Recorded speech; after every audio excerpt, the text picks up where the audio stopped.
So I'd just like to do a little digression into hammers here, because dishing is heavy work and getting the right tool for the job can make it so much easier for you.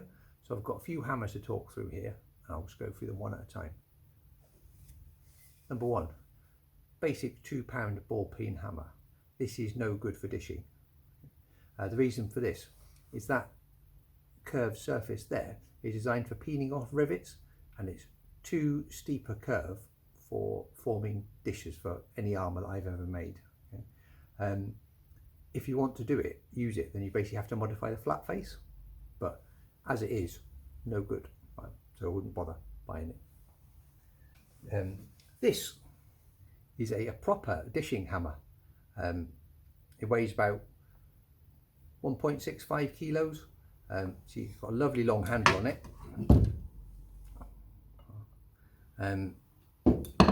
Now I use this, but I can't use it for very long because it's actually slightly too heavy for me, so it tires me out too quick. So if I need to give something a decent smack or something's deep inside, then I would use this. But my normal hammer I use is just a modified 3-pound blacksmith's cross peen, again with that 2.5-inch radius carved into the top. Me and this hammer are old friends, and it works really well, and I think I'm conditioned into using it now. This is my dishing stump with a ruler across it just for reference. This was a chunk of old tree that somebody gave me. As you can see, there's 3 dishes carved into it. The smallest one just here, which is my smoothing off dish. A shallow dish here for doing things that don't require too much dish. Then this is my deep dish here. Now these are all just carved out with an angle grinder and then pounded down with a hammer. And this whole stump itself is just an unfinished lump of tree. Made these a few years ago. Really helpful for doing body type measurements. There's not many devices available on the market where you can actually get to measure people's heads and fronts and backs. So I'm just going to use this on my knee now. Hold it firm so it doesn't move. Measure it down there. That's 3 3/4 inches. So if I then allow 1/4 inch for the lames, which will fit on the inside of the knee, and then allow 1/2 inch of padding for each side, that means that my shell needs to be 5 inches across in the middle. Right, we're going to move on to dishing our first piece of the project here. Just going to take one of the little fans and I'll show you how to shape it. This is quite loud, so see, ear defenders. Wear a glove on the hand that holds the bit of material. Don't normally wear a glove on my hammerhead hand because it makes it quite hard to grip.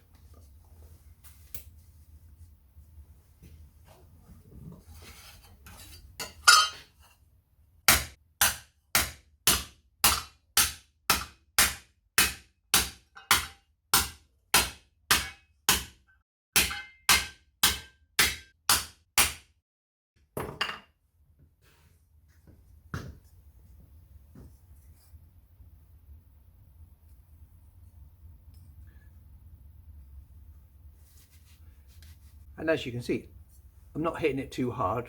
I'm not pounding it. I don't want to distort the metal locally too much. What I'm actually looking for is to get a gentle, even curve on it.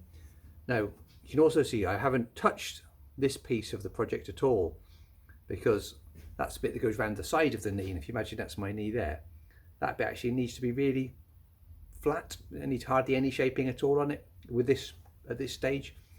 Now you can also see here, there's this flat spot in the middle, so obviously that's the bit I need to work on next.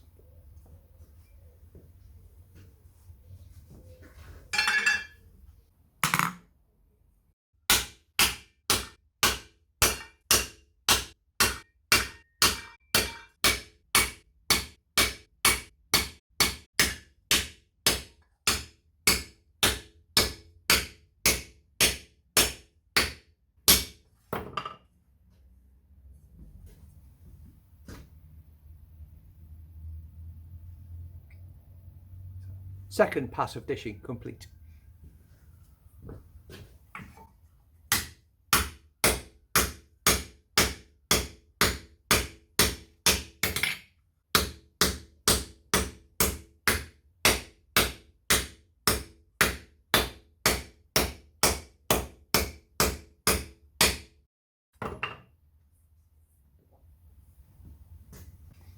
You can see with that actually very but quite light amount of work, that's pretty much the shape I want. Now what you can also see is this is quite lumpy across here, so now I'm going to use the really shallow dish to do a process called bouging, which is the same hammer, same piece, but what this does is actually take out some of the big lumps I've put into it during the dishing process, and that makes the next bit easier. So this is just light taps all over the thing to smooth it out a little bit.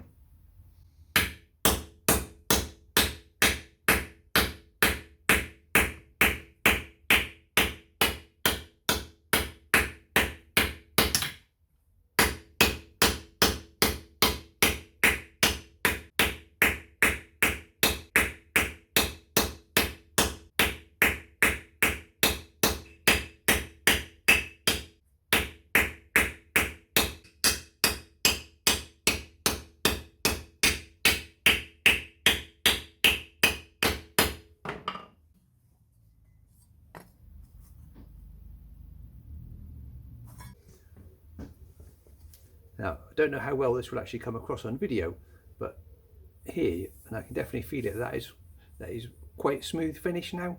So here I am, I've put my knee cop flat on the bench here and seeing how did I get to? Well, that's 2.5 inches.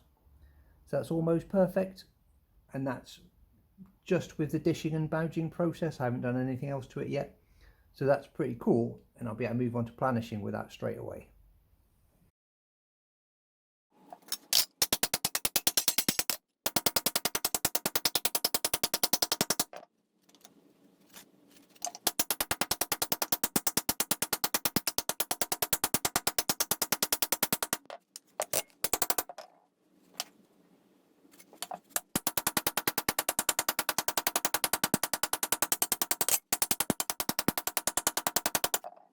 Not quite matching up yet, so a little bit more work needed upon the fan side.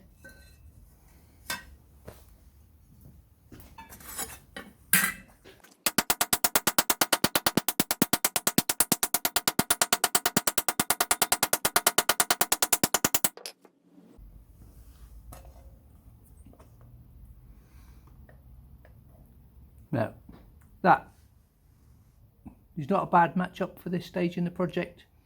And these bits nearly ready to move on to planishing. If you look at the front there, got quite a nice arc on it, which looks like it should be knee shaped.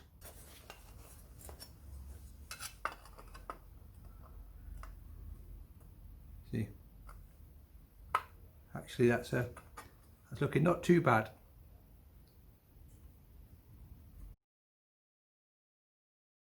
I'd like to talk a bit about hammering. So each hammer has its own natural rhythm that it wants to work at.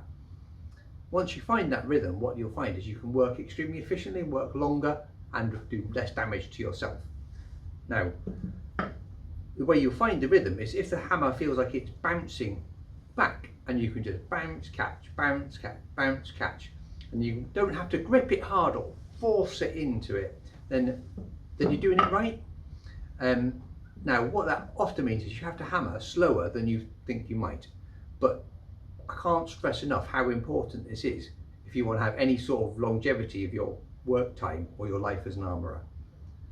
I just want to do a bit here, and I'll show you what a difference it makes, and you can see the difference in my technique.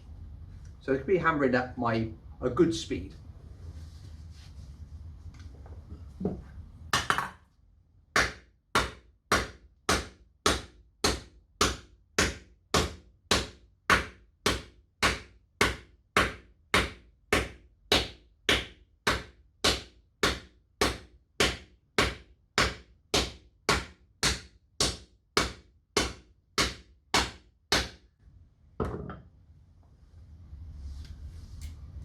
Now you can see when I'm doing this, the hammer's kind of bouncing itself almost. Now, don't get me wrong, I am putting effort into it, but I'm actually recovering a fair chunk of the energy just on the bounce back from the metal itself.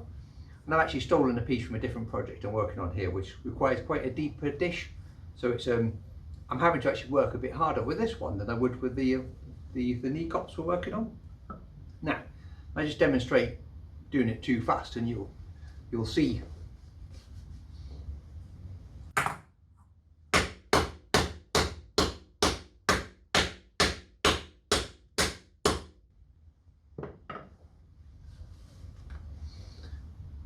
And you should be able to see from that that I'm having to force the hammer in, and that as I'm forcing it, I'm burning energy that I don't need to do. So, just my 2p.